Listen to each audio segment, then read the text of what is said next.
इफ्तार में बनाएं बहुत ही लजीज मज़ेदार आलू के पकोड़े मेरी इस आसान और फटाफट से बनने वाली रेसिपी के साथ, और वो भी चंद बेसिक मसालों से, जिससे बनेंगे आपके पकोड़े बहुत ही क्रिस्पी और पफी।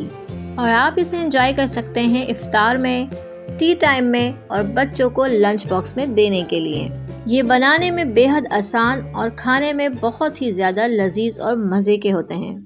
अस्सलामुअलैकुम friends, welcome to my channel cooking Naz के साथ, और मैं हूँ आपकी होस्ट एंड फ्रेंड शेफ नाज।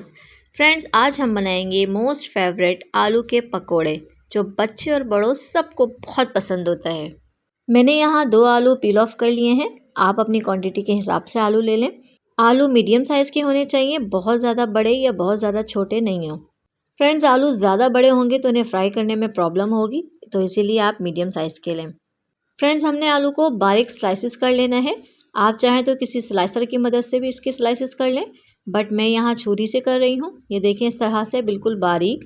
हमने आलू के स्लाइसिस बारीक रखने हैं, मोटे नहीं रखने हैं, क्योंकि अगर आलू के स्लाइसिस मोटे होंगे तो इन्हें गलने में टाइम लगेगा, ये अंदर से कच्चे भी रह सकते हैं और क्रिस्पी भी नहीं होंगे, तो इसीलिए बिल्कुल बारीक कर लें।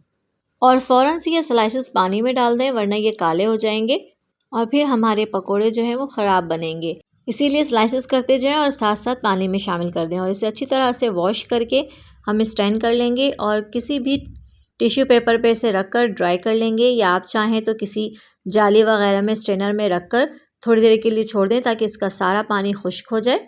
आप इस तरह से टिश्यू पे रख लेंगे तो जल्दी से पानी खुश्क हो जाएगा। फ्रेंड्स, आलू को खुश्क करना इसलिए ज़रूरी है कि जब हम इस पर बैटर लगाएंगे, बेसन लगाएंगे, तो वो स्लिप हो जाएगा अगर ये गीला होगा या इस पर पानी होगा। तो इसे हमने अच्छी तरह से ड्राई कर लेना है, खुश्क कर लेना है, ताकि जब हम इस पर बेसन लगाएं तो वो स्लिप होकर उतरे ना, इस पर चिपक जाए। इसीलिए हमने इसे खुश्क कर लेना है। जब तक आलू खुश्क हो रहे हैं, हम यहाँ पर बेसन का मिक्सचर तैयार कर लेंगे। सबसे पहले मैंने यहाँ पे 2 कप बेसन लिया है। इसे मैंने अच्छी तरह से छान लिया था ताकि कोई कचरा वगैरह हो तो वो निकल जाए। इसमें शामिल करेंगे कुछ बेसिक मसाले। 1/2 टीस्पून मैंने नमक शामिल किया है, आप टेस्ट के मुताबिक शामिल कर लें। 1/2 टीस्पून सफ़ेद ज़ीरा शामिल किया है। 1/2 टीस्पून सुरख मिर्च पाउडर शामिल करूँगी। 1/4 टीस्पून शामिल करूँगी हल्दी पाउडर, और मज़ीद इसमें शामिल करूँगी 1/2 टीस्पून कुटी मिर्च, और इसके अलावा शामिल करूँगी 2 पिंच अजवाइन। हल्का सा क्रश करके इसमें डालें, इससे बहुत प्यारी खुशबू आती है और इसका फ्लेवर बहुत अच्छा लगता है इन पकौड़ों में। 1 टेबलस्पून भरकर शामिल करेंगे यहाँ पे बारीक कटी हुई हरा धनिया। फ्रेंड्स, जब भी पकोड़े बने और उसमें हरा धनिया ना हो, ऐसा तो मुमकिन नहीं है। इसकी खुशबू और इसका फ्लेवर पकोड़ों में बहुत ज़्यादा अच्छा लगता है। अब इन सारी चीज़ों को अच्छी तरह से मिक्स कर लेंगे और शामिल करेंगे इसमें पानी। हमने पानी ग्रेजुअली ऐड करना है, एकदम से सारा नहीं डाल देना है। अगर आप बहुत सारा पानी एक साथ डाल देंगे तो फिर बेसन जो है वो काफ़ी पतला हो जाएगा, बहुत ज़्यादा थिन हो जाएगा। तो इसीलिए आप ग्रेजुअली ऐड करें ताकि आप अपनी मर्ज़ी के मुताबिक इसकी थिकनेस रख सकें। तो 1 कप मैंने यहाँ शामिल कर दिया है। दूसरा कप मैंने यहाँ लिया है, देखते हैं इसमें से कितना यूज़ होता है, क्योंकि मुख्तलिफ़ जगह के बेसन में मुख्तलिफ़ पानी की मकदार लगती है, इसलिए कंफर्म नहीं होता है कि किस बेसन में कितना पानी लग रहा है।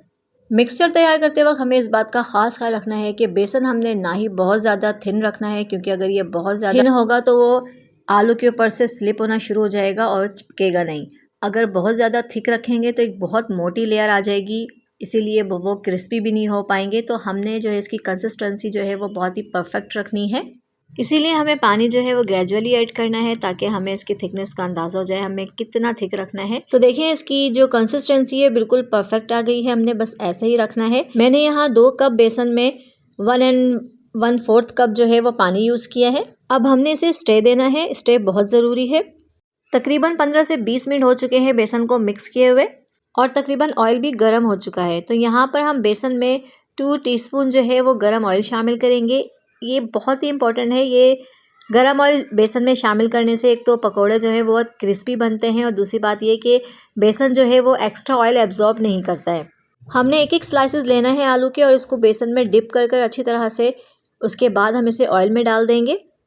यहाँ पर फ्लेम हमने हाई रखना है। हाई फ्लेम पे हमने गरम किया है ऑयल। जब हम ये स्लाइसेस डाल देंगे उसके बाद हमने फ्लेम को कर देना है लो फ्लेम पे हम इसे अच्छी तरह से फ्राई करेंगे ताकि आलू भी गल जाएं और ये क्रिस्पी भी हो जाएं।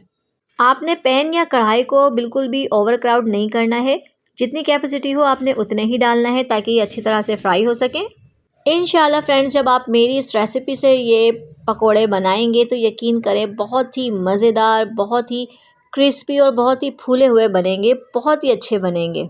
तो फ्रेंड्स, अगर आपको मेरी वीडियो पसंद आए तो इसे ज़रूर लाइक कर दिया करें। मेरी वीडियो को अपने फ्रेंड्स एंड फैमिली में शेयर भी कर दिया करें ताकि वो भी इससे फ़ायदा उठा सकें।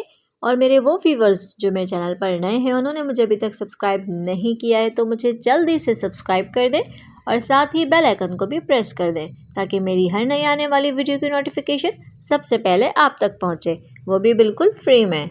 और मुझे अपने प्यारे प्यारे कमेंट्स ज़रूर किया करें, और जो ऑलरेडी मुझे कमेंट्स करते हैं उनका बहुत थैंक्स। जब आप अपने प्यारे प्यारे कमेंट से मुझे इनकरेज करते हैं, अप्रिशिएट करते हैं तो मुझे बहुत खुशी होती है और मुझे बहुत ज़्यादा कॉन्फिडेंस मिलता है। इसीलिए आप सबका थैंक यू सो मच। तो देखिए, जब इसमें खूबसूरत सा गोल्डन कलर आ जाए तो हम साइड चेंज करते रहेंगे ताकि एक तरफ से ये ज़्यादा डार्क ना हो जाए। और जब दोनों साइड से खूबसूरत सा गोल्डन कलर आ जाए तो बस हम इसे निकाल लेंगे। हमने इसे बहुत डार्क ब्राउन नहीं करना है। आप किसी भी स्टैंडर की मदद से इसे निकाल लें ताकि इसका ऑयल अच्छी तरह से निकल जाए। पहला बैच हमारा तैयार हो गया है, हमने निकाल लिया है। अब हम इसी तरह दूसरा और तीसरा बैच भी तैयार कर लेंगे। फ्रेंड्स, मेरी आपसे रिक्वेस्ट है, आप जब भी इस तरह का कोई काम करें, जब भी हम कुछ फ्राई करें, ऑयल वगैरह इतना ज़्यादा गर्म होता है तो प्लीज़ आप बहुत ही एहतियात से काम करें, बहुत ही केयरफुल करें क्योंकि ये बहुत डेंजर होता है। और काइंडली बच्चों को तो बिल्कुल भी किचन में ना आने दें। मेरी कढ़ाई यहाँ छोटी है तो मैंने यहाँ पे 5 से 6 स्लाइसेस डाले हैं। अगर आपकी कढ़ाई बड़ी है तो आप एक साथ ज़्यादा भी डाल सकते हैं, बट आपने इतना ज़्यादा नहीं डालना है कि ये स्लाइसेस एक दूसरे के ऊपर आ जाएं। ये सेपरेट रहें ताकि इनको फ्राई होने में प्रॉब्लम ना हो, ये अच्छी तरह से गोल्डन हो जाएं, क्रिस्पी हो जाएं। अगर ये सेपरेट रहेंगे तो बहुत अच्छे फ्राई होंगे।